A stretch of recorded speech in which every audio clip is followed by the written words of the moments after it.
Hey everyone, and welcome back to the Investing Talk podcast. We've gotten a ton of questions about Krispy Kreme recently. Yeah, seems like everyone wants to know what's up with them. After that wild ride their stock's been on, cybersecurity problems, missed earnings, even a partnership with McDonald's. They've definitely had a lot going on. Is it time to buy the dip? Or is this one to stay away from? Well, we've got all the analyst reports and market data. We're going to break it all down. So you want to know about Krispy Kreme, ticker symbol DNUT. Is it a sweet deal or a sticky situation? Well, let's start with that stock plunge. Okay. Back on February 25th, Krispy Kreme stock dropped 23%, hit an all-time low of $6.35. And it didn't even stop there. It kept sliding, down to $6.62 by February 26th.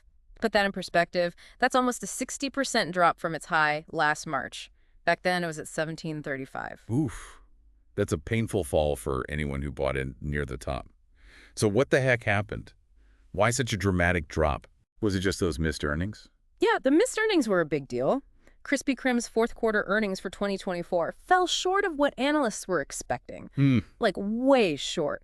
Both their revenue and earnings per share were disappointing. And to make matters worse, their projections for 2025 aren't looking great either. Well, so this isn't just a one-time thing. They're expecting a rough year ahead. Yeah. But were missed earnings the only thing spooking investors? Not even close. Remember that cybersecurity incident they had back in December 2024? That ended up costing them $11 million. $11 million. In lost revenue. And the fallout from that is still ongoing. Wow. It makes you wonder about their operations. Yeah. And how well they protect sensitive data. Yeah, that cybersecurity incident was a big deal for sure. And on top of that, Yeah. they sold off Insomnia Cookies. Right. That must have had an impact on their sales too, right?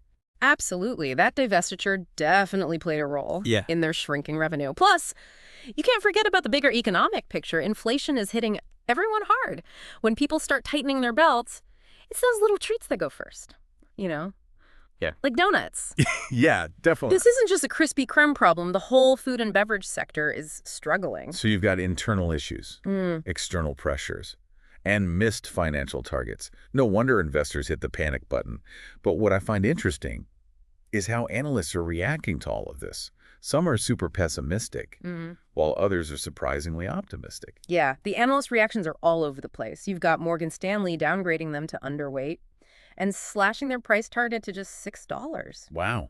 That's a huge lack of confidence. What's their reasoning there? They're really worried about Krispy Kreme's ability to adapt. They're concerned about rising costs, increased competition, and even the possibility of more cybersecurity issues. They just don't see a clear path to growth anytime soon. So Morgan Stanley is definitely in the bear camp. But then there's Piper Sandler and Truist. They lowered their price targets to $12, but are maintaining positive ratings? Yeah, it's interesting. What makes them have such a different outlook? Well, Piper Sandler and Truist are focusing more on the long-term growth potential. They're pointing to Krispy Kreme's international expansion efforts and their partnerships with big retailers like Walmart and Target. They're also highlighting the company's focus on digital sales. They think these strategies could pay off down the road. So it's a classic case of short-term pessimism versus long-term optimism. It really comes down to your risk tolerance and your investment timeline. But let's move beyond those analyst opinions and dig into the technical side of things. What do the charts tell us about DNUT? Well, What's the technical outlook? if we look at the technical indicators, it's not looking great. The stock is trading well below both. It's 50-day and 200-day moving averages. Okay, but for those of us who aren't technical analysis gurus, what does that actually mean? So think of moving averages as trend lines. When a stock drops below them, it usually means that the selling pressure is strong, and the downward trend is likely to continue. So no anchor for Krispy Kreme right now. But there's that other indicator everyone loves, the RSI. Right. What's that telling us? So the RSI, or Relative Strength Index, measures how fast and how much a stock's price is moving. Right now, the RSI for DNUT is indicating that the stock is oversold. Oversold. Meaning it's dropped so much Yeah. that it might be due for a bounce. So like a rubber ball hitting the ground. Yeah, kinda. Does that mean it's a good time to buy? Not so fast. An oversold RSI doesn't guarantee a rebound. It just means the selling pressure might be easing Okay. and that the stock is starting to look attractive to bargain hunters. It's one piece of the puzzle. But you shouldn't base your investment decisions on just one thing. Right. Always got to look at the big picture. But speaking of potential positives, it seems like Krispy Kreme does have a few things going for them, Yeah, there are some bright spots. even amidst all this turmoil. Definitely. One thing is their partnership with McDonald's. They're adding Krispy Kreme donuts to more McDonald's locations, Huh? which could really boost their sales and visibility. And then there's their deals with other big retailers, Walmart, Target, Kroger, and Wow. Costco. That's going to be driving a lot of volume, right? Yeah, potentially. Right? By making their products more available, they're reaching a wider customer base and hopefully increasing revenue. And let's not forget about international expansion. They're opening new stores all over the world. Uh-huh. Could that be their key to long-term growth? It's definitely something to keep an eye on. A lot of companies in this sector have found success in emerging markets. If Krispy Kreme can adapt to local tastes, they could unlock huge growth opportunities. Yeah. So it's not all doom and gloom for Krispy Kreme. They've got some interesting strategies in play. But the big question is, are these bright spots enough to outweigh all those challenges? Right. And for our listeners trying to figure out what to do with DNUT, what are right. some investment strategies they could consider? Well, there are a few different approaches, each with its own risks and rewards. One option is the contrarian buy. Okay. That's where you buy a stock everyone else hates, betting that it's going to rebound. It's high risk, high reward. So you're going against the grain? You think everyone else is wrong and you're right.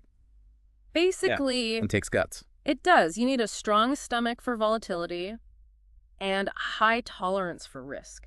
But if you're right, the payoff can be huge. Okay. So that's the contrarian approach. What about something a little less risky? Another option is waiting for capitulation. You wait for the stock to bottom out completely before buying in. So you're waiting for everyone else to give up before Yeah. you make your move. What are the pros and cons of that? The good thing is that you're minimizing your risk. By buying at the very bottom, you're getting the best possible price. The downside is you might miss out on some gains if the stock recovers quickly. You also need to be really sure about when the bottom is, which is tough to predict. Yeah, timing the market is never easy. So that's the wait and see approach. What about for investors who are in it for the long haul? For them, a growth play might be best. You focus on the company's long-term potential, their growth strategies, and their ability to overcome these current challenges. So you're looking past the short-term stuff and focusing on the fundamentals. Exactly. What are the key things to consider with that approach? Well, you need to look at their management team, their competition, their growth plans, and their overall financial health. It's about understanding their strengths and weaknesses and how well they can adapt to the market. It takes patience, but it can be very rewarding if you pick the right company. All right, so we got three different approaches. Contrarian buy, waiting for capitulation, and long-term growth play, each with their own risks and rewards. The best one for you really depends on your goals, your risk tolerance, and your time horizon. Exactly. There's no right answer when it comes to investing. The key is to do your research, understand the company and the market, and then make an informed decision that fits your investment strategy. So if you're thinking about Krispy Kreme, ticker symbol DNUT, keep these different approaches in mind. Do your research, weigh the risks and rewards, and decide what's right for you. You got it.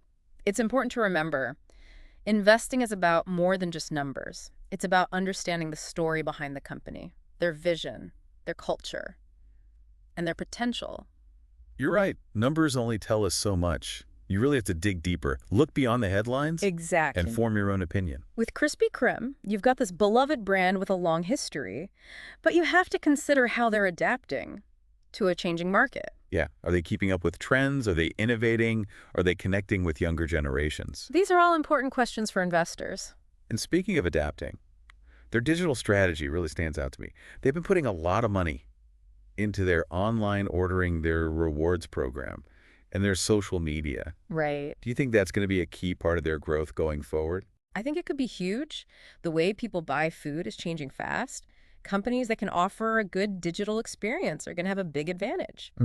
Krispy Kreme seems to get that. They're making smart moves to be successful in the digital age. So for investors looking at DNUT, it's not just about donuts anymore. It's about tech brand building and customer loyalty. It's about the whole picture. Exactly. It's about finding companies that aren't just surviving, but thriving in this crazy market. So as we wrap up our Krispy Kreme discussion, I got to ask, if you were an investor right now looking at all this, would you be bullish or bearish on DNUT. That's the million-dollar question. It's tough. There are definitely some concerns about their short-term performance, missed earnings, the cybersecurity incident, the economy in general. Those are all red flags. Yeah. But then you have the potential for growth, the McDonald's deal, the retail expansion, the international markets. It sounds like you're on the fence. Is there anything that would sway you one way or the other? Honestly, I'd need to see more signs of a turnaround. Before I went all in on DNUT, I'd want to see them beat earnings expectations, fix their security issues, and show real progress on their growth plans. Okay. Until then, I'd be cautious. So cautious optimism. Wait and see how things play out. That's a good way to put it. It's all about balancing risk and reward. If you're comfortable with more risk, you could buy now and hope to catch the upswing. But if you're more risk-averse, you might want to wait for a clearer rebound. That's great advice for any investor.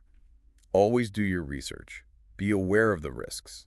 And make sure your decisions align with your financial goals. Absolutely. At the end of the day, it's your decision. You know your risk tolerance best. Investing in the stock market always has risks. You should never invest more than you can afford to lose. Krispy Kreme is a good example of how even the biggest brands can struggle. But it also shows us that we need to look beyond the headlines. And really understand a company's potential. So what do you think? Is Krispy Kreme a sweet deal or a sticky situation? Let us know. Make sure to subscribe to Investing Talk Podcast. Share this episode with your friends. And leave a comment with your thoughts on Krispy Kreme.